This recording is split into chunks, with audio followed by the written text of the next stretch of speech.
नमस्कार, मी Dnyanada. Take off मध्ये तुमचं मनापासून स्वागत.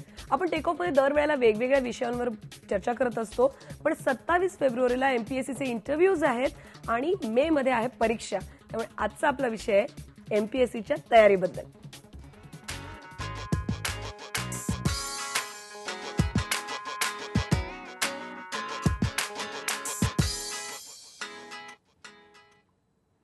अगदी BA MA पासून ते ज्यांनी वेटरनरी किंवा इंजिनिअरिंग मधल्या डिग्र्या मिळवलेल्या आहेत त्या प्रत्येकाला एमपीएससीच्या परीक्षेचं कधी ना कधीतरी वेड असतं आणि म्हणून ते त्याची तयारीही करतात.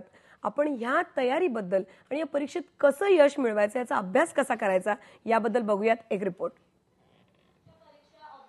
राज्यसेवा पूर्व परीक्षा म्हणजेच एमपीएससीच्या परीक्षेची तयारी या वर्गात चालू आहे.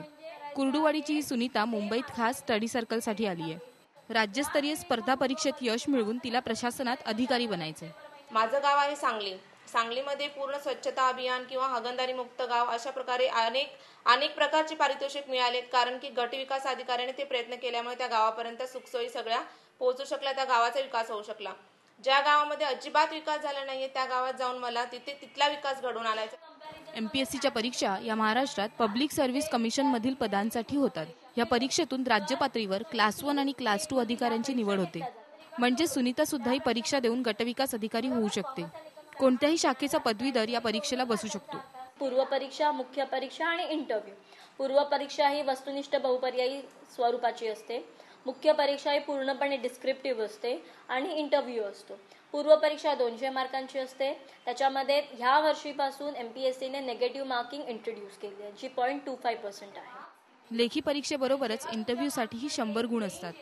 ते सर्वात महत्त्वाचे, कारण परीक्षा पास झालात तरीही इंटरव्ह्यूमध्ये आपले विचार मांडता आले पाहिजेत.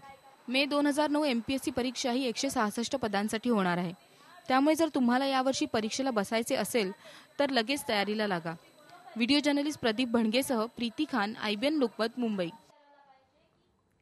आणि याबद्दल आपल्या बरोबर बोलायला स्टडी सर्कलचे संचालक डॉक्टर आनंद पाटील आहेत. Welcome to the show doctor. MPSC बद्दल अतिशय क्युरिओसिटी आहे, आपण लोकांना त्याबद्दल सांगत राहणार आहोत. आणि तुम्हालाही जर आता काही प्रश्न विचारायचा असेल तर तुम्ही आता फोन करू शकता 02266899204 या क्रमांकावर. 02266899204 या क्रमांकावर तुम्ही आता फोन करू शकता आणि आम्ही याच कार्यक्रमात तुमच्या प्रश्नाचं उत्तर देऊ शकतो. एमपीएससी म्हणजे अक्षरशः शहरी भागात नाही पण त्यापेक्षा ग्रामीण महाराष्ट्रामध्ये त्याचं प्रचंड वेड आहे. इंटरव्ह्यू तर अगदी येऊन ठेपलेत दाराशी.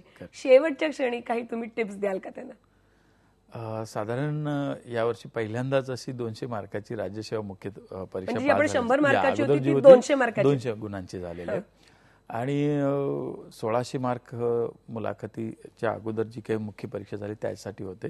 तर 1800 मध्ये एकूण जर समजा एखाद्या विद्यार्थ्यानं साधारण 1050 आणि 1100 जर गुण पाडले तर मुलगा महाराष्ट्रात पहिला येऊ शकतो.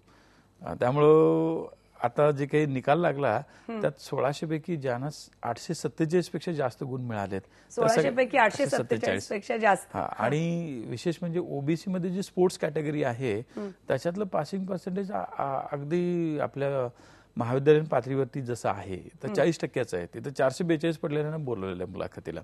त्यामुळं मुलाखतीची जर समजा चांगली तयारी केली तर एक 200 पैकी समजा 150 पर्यंत एखादा विद्यार्थी गेला. मुलाखतीसाठी तयार होताना स्पर्धा परीक्षेसाठी एका प्रकारची तयारी होते. बहुपर्यायी प्रश्न आहेत, एक विशिष्ट फोकस लागतो. मुलाखतीसाठी काय फोकस ठेवायचं? साधारण बघा, ह्यातनं निवडला जाणारा उमेदवार काय आहे की एखाद्या मोठ्या खात्याचा, विभागाचा, जिल्ह्याचा किंवा तालुक्याचा प्रमुख असतो. त्यामुळे त्याच्याकडे जे निर्णय शक्ती ज्याला आपण म्हणतो, परिस्थितीची आकलन करायची क्षमता त्याच्याकडची, त्यानंतर काही थोडे ज्याला आपण म्हणतो समस्या ज्या भेडसावतात दैनंदिन जीवनामध्ये, समस्या लोकांना ज्या भेडसावतात, तर त्याच्यावर तोडगा काढण्याचं त्याची कुवत हे उमेदवाराकडे आहे की नाही हे मुलाखती दरम्यान तपासलं जातं. मध्ये उमेदवाराला एखादा प्रश्न विचारला तो त्याने नीट ऐकला पाहिजे. त्यानंतर मुलाखत मंडळ त्याच्याकडनं काय अपेक्षित करतं ते लक्षात घेतलं पाहिजे आणि एक मुद्देसूदपणे परिणामकारकरित्या उत्तरं देताना ती साधारण जास्त वेळ घेणारे असू नयेत. कारण ही मुलाखत साधारण बघा 15 ते 20 मिनिटाची होते. म्हणजे 15 ते 20 मिनिटाच्या एका खिडकीत तुम्हाला Yes. तुम्ही एक 200 निर्णय गुणासाठी. 200 गुणासाठी You have तुम्ही to present कसा yourself. चांगला निर्णय घेणार आहात Correct, हे correct. दाखवायचं. म्हणजे इथं संख्यात्मक उत्तरं किती बरोबर देता याच्यापेक्षा ते देताना त्याचा गुणात्मक दर्जा काय आहे. So that is very important. आणि बऱ्याच वेळेला काय होतं की आपण एक रूल बुक टाईप इंटरव्ह्यू द्यायची तयारी करतो, ते चालत नाही. सो तुमच्याकडे जी ओरिजिनलिटी आहे उमेदवाराकडे ती जशीच्या तशी तिथे घेतली पाहिजे. आणि बरेच उमेदवार मी बघतो की थोडंफार टेन्शन घेतात मुलाखतीचं. ते तर येणारच सर, पण मग हे टेन्शन कसं नाही घ्यायचं ते सांगा. टेन्शन घ्यायचं नसेल तर सगळ्यात महत्वाचं काय, उमेदवाराकडे आत्मविश्वास पाहिजे, सकारात्मक दृष्टिकोन पाहिजे. आणि त्याला जो काही प्रश्न विचारला जाईल, आता समजा की सध्या मराठा समाजाला आरक्षण हा मुद्दा आहे. मग बऱ्याच जणांना हा मुद्द्यावरती प्रश्न आला की भीती वाटते. मी जर समजा बाजूनी बोललो तर मला मार्क पडणार नाहीत, उलट बोललो तरी पडणार नाहीत. मग ही जर भीती घालवायची असेल तर उमेदवाराला भूमिकेची एक निश्चितता पाहिजे. निश्चितता आपल्या बरोबर. सोबत सिद्धार्थ कुलकर्णी आहेत साताऱ्याहून. आपण त्यांचा प्रश्न घेऊयात आणि या भूमिका कशी आपली नीट करायची याबद्दल बोलूया. सिद्धार्थ, तुमचा प्रश्न विचारू शकता. हॅलो सिद्धार्थ. हा हॅलो. हा, तुमचा प्रश्न विचारू शकता. हा मॅडम, युपीएससी एमपीएससी चे फॉर्म कधी सुटतात? बर. हा मॅडम. आता काय आणि राज्यसेवा पूर्व परीक्षेची जाहिरात यावर्षी आली आणि 14 फेब्रुवारीला त्याची लास्ट डेट संपली. आता विक्रीकर निरीक्षकाची जी जाहिरात आहे ती अपेक्षित आहे 1 आठवड्यामध्ये आणि त्याची परीक्षा होईल. त्यामुळं या सिद्धार्थला जर परीक्षेला बसायचं असेल, आता जी जाहिरात येईल त्याच्या जाहिराती प्रसिद्धीनंतर 1 महिन्याचा वेळ दिला जातो आणि त्यानुसार तो बसू शकतो. मुळात असं आहे की युपीएससी मार्फत वर्षाला 16 परीक्षा घेतल्या जातात, त्यापेक्षा जास्ती होतात काही वेळेला. आणि गेल्या काही वर्षापासून म्हणजे समजा 2006 पासून एमपीएससी सुद्धा तेवढ्याच परीक्षा घेते, जास्त परीक्षा घेते. मला एक विचारायचं आहे, एक वर्ग आहे मुलांचा जे सगळे इंजिनिअरिंग मेडिकल डॉक्टर इंजिनियर व्हायला धडपडतात, आणि दुसरा एक फार मोठा वर्ग आहे बरोबर जो एमपीएससी कडे वळतो. तर संधी आणि बसणारी मुलं यांचं प्रमाण याच्याबद्दल सांगता का की 10-15 लाख मुलं बसतात याला म्हणजे तयारी करतात? जनरली काय होतं मॅडम माहिती आहे की महाराष्ट्राचं जे प्रशासन आहे त्याला दरवर्षी साधारण 1,500 पेक्षा जास्त अधिकारी स्पर्धा परीक्षेद्वारे भरले जातात. आणि त्याची तयारी करणारी मुलं आता तरी असं आहे की परीक्षेला द्यायला किमान वय जे आहे उमेदवाराचं ते आयोगानं जवळजवळ 19 वर्ष ठेवलेलं आहे आणि कमाल ठेवलेला आहे ओबीसी आणि हे धरून जर 38 वर्ष. तर हा 20 वर्षाच्या गॅपमध्ये येस एवढी बसतात. आणि महाराष्ट्राच्या लोकसंख्येचा हा वर्ग बघायला गेला तो जवळजवळ 3 कोटीपर्यंत जातो. मग यातले पदवीधर जर घेतले ते जवळजवळ 40% आहेत समजा. तर साधारण 40 लाख विद्यार्थ्याला पात्र ठरणारे असतात, पण प्रत्यक्षात तयारी करणारे 4 लाख, बसणारे प्रत्यक्षात बघायला 2-2.5 लाख असतात. पण 2-2.5 लाखातून 1,500 पद. आपल्यासोबत विजय देवधर आहेत नागपूरहून. विजय, तुमचा प्रश्न विचारू शकता. माझा प्रश्न. हा hello, good morning. Yes, good morning. प्रश्न विचारू शकता. मी सध्या आर्मी मध्ये सर्व्हिस करत आहे. माझी मे मध्ये 15 वर्ष पेन्शनेबल सर्व्हिस होईल. तर मी 1993चा ग्रॅज्युएट बीएससी नांदेड वरून गेला आहे आणि मला एमपीएससी द्यायची आहे. त्याबद्दल काही डिफेन्स कोटा असतो का, त्याबद्दल थोडं डिटेल सांगा. पूर्वी. आणि विजय, तुमचं आत्ताचं वय काय आहे? माझं आत्ताचं वय 38 रनिंग आहे. 38 रनिंग आहे.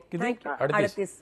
बरं. जनरली असं आहे की गेल्या वर्षापर्यंत ना यांच्यासाठी म्हणजे जे माजी सैनिक जे आहेत त्यांच्यासाठी PSI, STI असिस्टंट ही जी मंत्रालयातली क्लास 3 वर्गाची जी पदं होती त्यांच्यासाठी रिझर्वेशन किंवा जागा होत्या. त्यामुळे त्यांना वयोमर्यादेत सवलत मिळायची, म्हणजे जेवढी सेवा झाली आणि अंतिम. त्यामुळे असे काही विद्यार्थी असायचे 50 वर्षापर्यंत परीक्षा देऊ शकायचे. पण आता ते बंद केलेलं आहे. आता डिफेन्ससाठी वेगळा कोटा पण डिफेन्स मधला एखादा उमेदवार 38 वर्षाच्या आतला असेल आणि ओबीसी SC ST या कॅटेगरीतला असेल, ओपन मधला जर 33 वर्षाचा असेल तर ते इन सर्व्हिस असताना या परीक्षा देऊ शकतात.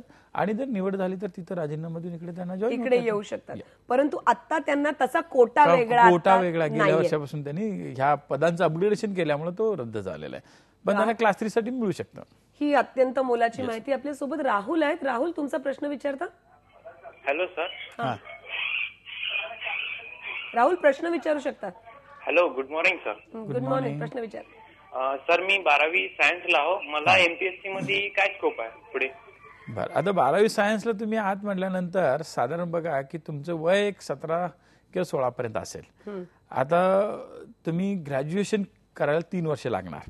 त्यामुळे 19व्या वर्षी किंवा 20व्या वर्षी जर समजा एमपीएससीची परीक्षा तुम्ही दिली आणि तुम्हाला समजा एक समजून धरू आपण की डेप्युटी कलेक्टर झाला, तर एक 15 ते 20 वर्षामध्ये तुम्हाला एक IAS प्रमोशन मिळतं. म्हणजे 20व्या वर्षी जर हा समजा डेप्युटी कलेक्टर विद्यार्थी झाला तर 40व्या वर्षी UPSCची परीक्षा न देता IAS होतो. पण मला हेच विचारायचं आहे की या तऱ्हेची किती आधीपासून या परीक्षेची तयारी करायला सुरुवात करायला पाहिजे आणि ती जी जाण आहे सामाजिक प्रश्नांची ती कशी वाढवली पाहिजे त्याबद्दल तुम्ही काय सांगाल? साधारण महाविद्यालयीन पातळीवरती असताना स्पर्धा परीक्षेसाठी आवश्यक असणारं ज्ञान आपल्याला कुठल्याही अभ्यासक्रमात, मग तो आर्ट्स असू दे, कॉमर्स, सायन्स याच्यातनं मिळतंच. कारण ह्या परीक्षेतला जो काही अभ्यासक्रम आहे तो उमेदवाराची साधारण ज्याला आपण क्षमता म्हणतो की आकलन क्षमता जी आहे ती जाणून घेण्यासाठीचा तो अभ्यासक्रम असतो. त्यामुळे 8वी पासून मुलानं अगदी ग्रॅज्युएशनच्या शेवटच्या वर्षापर्यंत काय वाचलंय, त्याचं त्यांनी ग्रहण कसं केलंय किंवा लक्षात किती ठेवलंय हे सगळं बघितलं जातं. आणि त्यामुळे मुलांना जर समजा तयारी करून अगदी 20व्या 21व्या वर्षी जर समजा अधिकारी व्हायचं असेल तर महाविद्यालयीन पातळीवरती म्हणजे BA 1 ला गेला किंवा 2 ला गेला तर करायला पाहिजे. किंवा सध्या बघा आपल्याकडे स्कॉलरशिपच्या परीक्षा आहेत, CET परीक्षा आहेत. ह्या जर परीक्षा त्या मुलांनी शालेय आणि अगदी महाविद्यालयीन पातळीवरती दिल्या तयारी होते. आपल्यासोबत सनी आहेत, त्यांचा काय प्रश्न आहे ते मला ऐकायचं आहे. सनी, तुमचा प्रश्न सांगू शकता? नमस्कार. बोला. माझा प्रश्न असा आहे की आमच्या कॉलेजमध्ये जेव्हा सेमिनार होतो त्यावेळेस आम्हाला जे अधिकारी आलेले त्यांनी सांगितलेलं की इंग्लिशमध्ये जर तुम्ही इंग्लिश या भाषेची निवड केली आणि पुढे जर तुम्ही स्पर्धा परीक्षा दिली तर त्याचा जास्त उपयोग होऊ शकतो. माझा प्रश्न असा आहे की जर आपण प्रश्नपत्रिका वगैरे जे काही रिटर्न एक्झाम जे असतात त्या जर इंग्लिशमध्ये दिल्या आणि इंटरव्ह्यू फेस करताना जर काही इंग्लिशचा प्रॉब्लेम आला तर त्या अँसर सेशन्स मध्ये तिथे मराठी भाषा वगैरे किंवा इतर कुठली भाषा वापरली ते चालते का? हॅलो, असं आहे की UPSC किंवा MPSC या दोन्ही परीक्षांच्यासाठी जे तुम्ही माध्यम एकदा निवडाल तर ते माध्यम मुख्य आणि इंटरव्ह्यूला सारखंच पकडावं लागतं. समजा UPSC ला एखाद्या विद्यार्थ्यानं सगळे पेपर इंग्लिशमध्ये लिहिलं तर मुलाखत इंग्लिशमध्ये. समजा त्याला बायलिंग्वल करायचं असेल तर तिथे एक दुभाषी असतो, पण इंग्रजीचं बेसिक नॉलेज हे असायला पाहिजेच. आणि मराठीतून हे परीक्षा देऊन UPSC असू दे MPSC देऊन पास होणाऱ्यांची संख्या जवळ 90% पेक्षा जास्त आहे. इव्हन आता सध्या महाराष्ट्राचे जे आरोग्य सचिव आहेत भूषण गगराणी, ते देशामध्ये 4थे आले होते आणि त्यांनी सगळे त्यांचे विषय किंवा पेपर आणि जे इंटरव्ह्यू आहे त्यामध्ये मराठीचाच वापर केला होता. त्यामुळं असं काही नाही की, आणि भूषण नंतर बरीच मुलं झालेली आहेत की ज्यांनी मराठी माध्यमातून ह्या परीक्षा दिल्या, मुलाखती दिल्यात. इव्हन गेल्या वर्षी जर बघितलं महाराष्ट्रातनं जवळजवळ 68 मुलांची निवड झाली होती UPSC मार्फत. त्यातले जवळजवळ एक 40 विद्यार्थी मराठी माध्यमातून मराठी इंग्रजी म्हणजे मराठीचा वापर करून किंवा माध्यम वापरून त्यांनी सगळे पेपर लिहिले आणि मुलाखती दिल्या घेतला आणि इंग्रजीतून पेपर्स लिहिले तर इंग्रजीतूनच इंटरव्ह्यू द्यावा लागणार. आपण MPSCच्या इतर काही बाजूंबद्दल पण बोलूयात एका छोट्याशा ब्रेक नंतर. आता घेऊयात एक ब्रेक. पहा फक्त IBN लोक.